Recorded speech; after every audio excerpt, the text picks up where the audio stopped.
Before start this video, please subscribe my channel and click on bell icon. Thanks.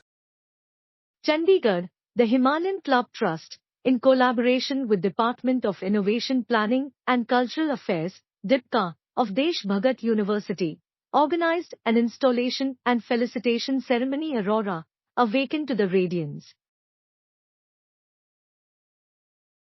Those present included Dr Sandeep Singh, founder, Himalayan Club Trust, Dr Harsh Sadawarti, Vice President, Desh Bhagat University, Dr JK Sharma, Director DIPCA, as special guests.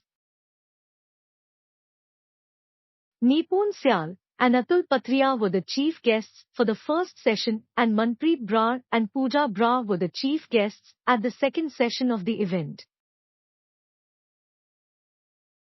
Dr. Sadawarti said that 34 clubs from Pan-India have participated in the event, making it a success.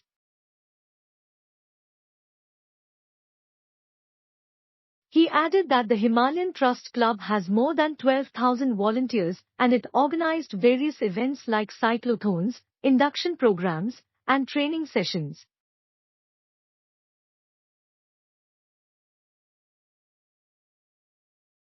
At the felicitation ceremony, Sadhika became the new chairperson of the governing council. Himalayan Club Trust and Bhavesh Doundil, Rohit Garcha and Priya Krishnan were the new trustees of the club. Thanks for watching. Please like, share and subscribe my channel.